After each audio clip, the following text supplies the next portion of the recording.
All right, today we're going to talk about fractions. So we've been noticing throughout this year that fractions are where we want them to be as far as what we're seeing from students. So we thought we're going to create a quick lesson over fractions and how you add them, subtract them, multiply, and divide them. Okay, so I have, with adding and subtracting fractions, a three-step process. Okay, the first step is to get common denominators, and that's only if it's necessary. Second step, add or subtract, depending on the problem, the numerators and keep the denominator the same. And then their third step, and you're going to see this throughout all the problems I do, that I'm going to reduce if possible. So let's look at the first example. We have 1/4 plus 3/4. So starting with step 1, do we need to get common denominators? So you look at the bottom numbers, that's a denominator, and they're both 4, so we don't need to do step 1. So step 2, add or subtract the numerators. Well, this says to add them, so I'm going to add straight across. So 1 plus 3 is 4, and I keep the denominator of 4. Then I go on to the last step, and it's reduce if possible. 4 over 4 is the same thing as 4 divided by 4, which is 1. All right, number 2, we have 2/3 plus 1/4. So starting with step 1, get common denominators. So the denominators are different, so we need to get common denominators. Now, one way to always get common denominators is to multiply the opposite denominator on each fraction. So we can take this 3 and multiply it by 4, and this 4 and multiply it by 3, and that will create common denominators. Now, that will not always create the least common denominators, and to understand least common denominators, you have to understand what factors of a number are, and we'll talk about that in a little bit. But in this case, 12 is your least common denominator, and that is, in fact, if we take 3 and multiply it by 4, and 4 multiply it by 3, now, if we can't just multiply the denominators by these numbers, because then it changes our problem. So we also have to multiply the top by about whatever we multiplied the denominator by. Okay? And then rewrite the problem with these new numbers. So 2 times 4 is 8. 8 over 3 times 4 is 12. So notice 8/12 is the same thing as 2/3. It's just a denominator of 12. Then to that, we're going to add 1 times 3 is 3, 4 times 3 is 12. So our answer is 11/12, and that can't be reduced. There's nothing that goes into 11 and 12 evenly. All right, so next problem. So we have denominators of 3 and 9. So you have to realize I don't want to multiply this one by 9 and this one by 3, because 9 is a factor of 3. Right? Factors of 3 are 3, 6, 9, 12. Well, there's our common factor. Okay, so that's going to be our least common denominator. So all I need to do is multiply this first fraction by 3 to get to 9. So my first fraction is going to be negative 3 over 9 plus 4 over 9. Now add the numerators, so we have negative 3 plus 4. That is 1, and then you keep the denominator, so the answer is 1/9. All right, next one. What do we do if we have a whole number? Well, we have to create common denominators. So in order to change 2 into denominator of 4, well, if I put this over 4, I need to also multiply that 2 by 4. All right, so 2 times 4 is 8 over 4. See, 8 divided by 4 is 2. It's exactly what we started with. And then we subtract 5/4. 8 minus 5 is 3 over the denominator of 4. All right, next problem. It's very similar. We have a whole number as the second number this time. So we got to create denominator of 5 to get common denominators. That means we have to multiply the numerator by 5 as well. So that's going to be 2/5 minus 25/5. And then 2 minus 25 is negative 23 over the denominator, which is 5.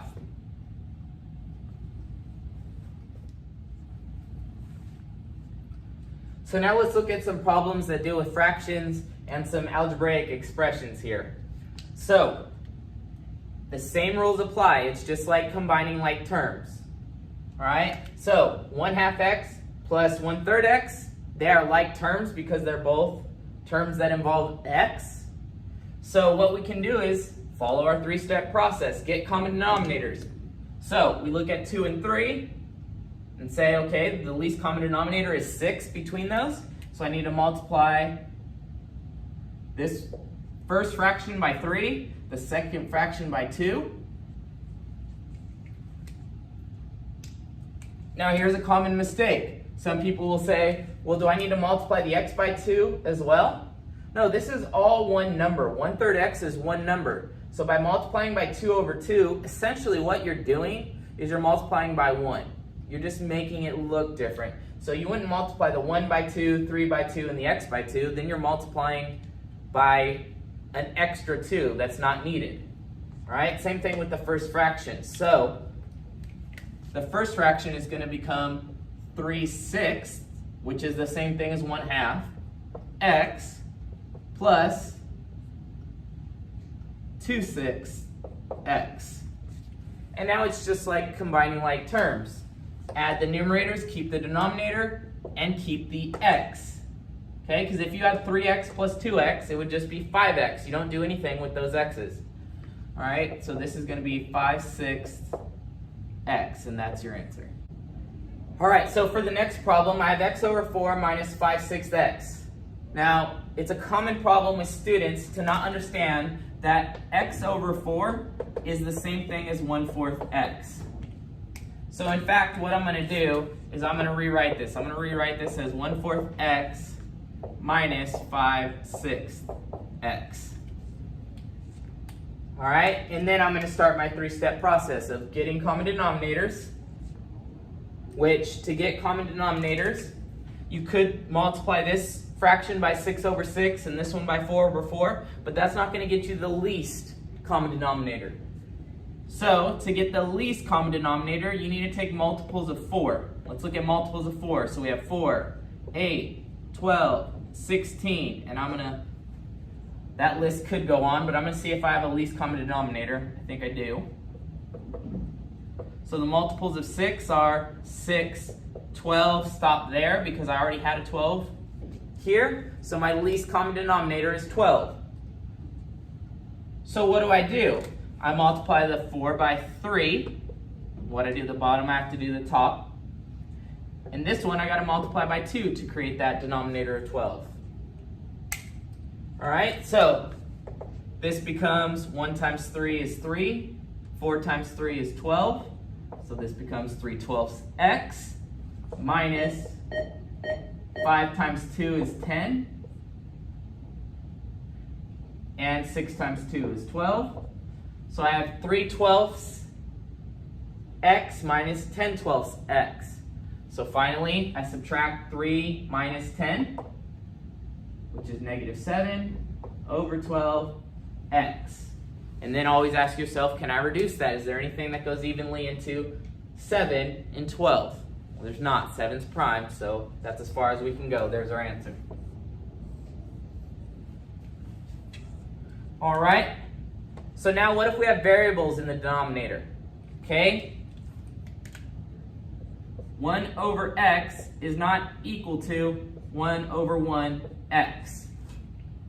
So this rule only works if the variable is in the numerator.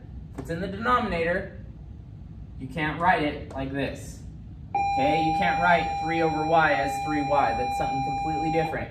So what do? Well, we use the same thing we would do with numbers, right? To get a common denominator, we can always multiply the two denominators together to get a common denominator. So this fraction, I need to multiply the top and the bottom by y. And the second fraction, multiply by x. So then I end up with 1 times y is y over xy plus 3 times x is 3x over y times x. I'm going to write it as xy. The order there doesn't matter. And then I'm going to add the numerator. So I have y plus 3x. Those aren't like terms, so I can only write y plus 3x like this, all over xy. And that would be our answer. All right, so one last example with some algebra. I'm going to erase this just so it gets out of our way.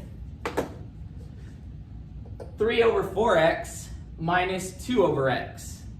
Well, notice they both share an x, but this fraction is missing a 4. So what I need to do is multiply the top and the bottom in this fraction by 4 over 4. So let's see what that will leave us with. I didn't touch the first fraction. So I have 3 over 4x minus 2 times 4 is 8. X times 4 is 4x. And then I subtract the numerators and keep the denominators. So 3 minus 8 is negative 5 over 4x. All right, moving on to multiplying fractions.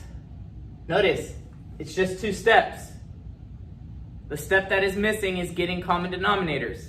All right? You do not need common denominators to multiply or divide. All right? When multiplying, you multiply numerator times numerator over denominator times denominator.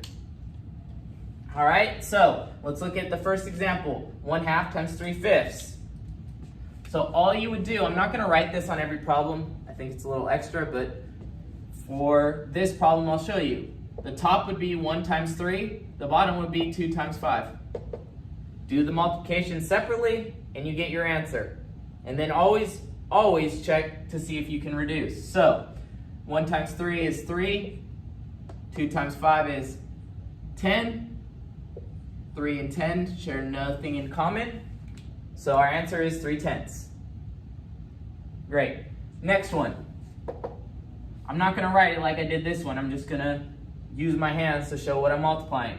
So when you have a negative fraction, the common misconception is that the numerator's negative and the denominator's negative as well. Remember, a fraction is just a division that doesn't come out as a whole number. All right? So 4 divided by 5 and negative, the only way this fraction is negative is if one of the numbers is negative. All right? So I commonly use the numerator to be negative, so I think to myself, negative 4 times 2 to start this problem, which gives you negative 8. Now, if you just put that negative out in front, that makes the whole fraction negative. It's the same thing as having the negative right next to the number. That's the same thing. All right, so we have negative 8 over 15. Now, is there anything that goes into 8 and 15? No, so that you cannot reduce. All right, next one. What happens if we have a whole number times a fraction? Well, we can create a fraction from a whole number by putting this under 1. We don't need to say multiply the top by 1 because multiplying by 1 doesn't change the number. So negative 3 over 1 times 3 over 7. Negative 3 times 3 is negative 9. 1 times 7 is 7. So negative 9/7 is your answer, and that can't reduce. Okay. Let me change this problem up. Let's make this 4/5. Okay, what about this? What do parentheses signal to us? Well, that tells us that these two quantities are being multiplied by each other. So again, I'll create a fraction of my whole number. I'll do 2 times 4, which is 8, over 1 times 5, which is 5. Is there anything that goes into 8 and 5? No, so you can't reduce. So there's your answer. All right, what about some algebra? We have 1/3 times the quantity of 3x plus 2. Well, we know we have to use the distributive property to get rid of those parentheses, so I'm going to do that. And I'm going to write out what we have. We're going to have 1/3 times 3x plus 1/3 times 2. So essentially we have two multiplications to do now. So I have 1/3 times 3x. I'm going to make that 3 a fraction by putting it over 1. And I'm going to do 1 times 3, which is 3. 3 times 1, which is 3. I'm going to put the x out in front here. All right? Now, you should be shouting, well, aren't you going to reduce that? Yeah, I'll do that in a second. So just sit tight. All right? 1/3 times 2. Well, again, I'm going to make that 2 a fraction. 1 times 2 is 2. 3 times 1 is 3. And then reduce. Don't leave 3 over 3 as 3 over 3. What is 3 divided by 3? It's 1. So my answer here is just x, or 1x. I don't need to write the 1, plus 2/3, and there's my answer. Okay, I cannot combine these two. They aren't like terms, so I just leave it there. All right, what about a problem like this? Well, in a problem like this, I need to take this 2 and multiply this quantity. Now notice this quantity is an algebraic expression. So I can't just say it's 2x plus 1. It's 2 times the whole quantity of x plus 1 over 5 times 3. So I'm going to put 15 there. Now, I'm going to distribute one more time. Okay, so I'm going to have 2x plus 2 over 15. There's nothing that goes into 2, 2, and 15, so that is reduced. All right, so the last operation we have is dividing fractions. So again, it's a two-step process. You're going to multiply by the reciprocal of the divisor. We'll talk about what reciprocal means in a second. All right, reduce if possible. So that's the same step on all 4 operations. The last step is always to check to see if you can reduce. All right, so just to talk about what a divisor is, here's 2 commonly ways that we can show division. The first way is with the actual division symbol. So if we have 10 divided by 1/2, the divisor is the 1/2. It's what's doing the dividing. Okay? If we have 10 over 2/3, another way to state that is 10 divided by 2/3. This fraction bar means division. So the 2/3 is your divisor. Finally, the divisor doesn't always have to be a fraction. You could take a fraction and divide it by a whole number, and that whole number would be the divisor. All right, and you can see that in the last example over there. So let's look at a few examples and talk about what's going to go on with these. All right, so we have 3/4 divided by 3/10. So this is the divisor. Okay, and the reciprocal means to flip that fraction. So it does not mean to change signs. That's the word opposite in math. To change signs means opposite. To flip the fraction, or to take the reciprocal of that fraction, means to turn this fraction and flip it. All right? So we would have 3/4 times 10 over 3. And now it's a multiplication problem that we just practiced. All right? So 3 times 10 is 30. 4 times 3 is 12. Now we check to see if we can reduce. Well, I know we can reduce because both of these numbers are even. So 2 goes into both of those numbers. Now to reduce, the quickest way is to find what the greatest common factor is.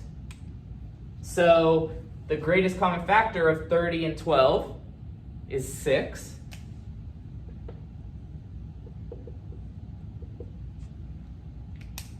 And 30 divided by 6 is 5. 12 divided by 6 is 2. So 5/2 is your answer there. All right, next example. 1/2 divided by 5/8. All right, so the divisor is 5/8, and the reciprocal of 5/8 is 8/5. So we're going to take 1/2, keep it the same, and we're going to multiply by the reciprocal of 5/8, 8/5. Okay? Then numerator times numerator, 8 over denominator times denominator, 10. And the biggest number that goes into both 8 and 10 is 2. So we'll divide by 2. When you're doing your work, you do not need to show what you're dividing by to reduce. I'm only doing that for the notes purposes. All right, so that's 4 over 5. What about a whole number divided by a fraction? All right, the divisor is 1/3. The reciprocal of 1/3 is 3. So this is going to be 4 times 3 over 1, or just simply 4 times 3. So my answer here is 12. All right, one more example, and I think that'll do it for this lesson. So let's do a fraction. Let's do 5/13 divided by, let's do 3. All right, so again, 3 is our divisor. So we got to take the reciprocal of that, which is 1/3. All right, so this is going to be, we don't do anything with the number that's being divided. We multiply by the reciprocal of that number, which is 1/3. So now we multiply. 5/13 times 1/3 is 5 over 13 times 3 is 39. So it's 5/39. That doesn't reduce. So there are the basics of dealing with fractions. I want you to get some practice with this. I want you to be fluent in dealing with fractions. It's not something you need to be afraid of or have anxiety about. We just need to deal with them and then move on. All right? So let me know if you have any questions. Talk to you soon.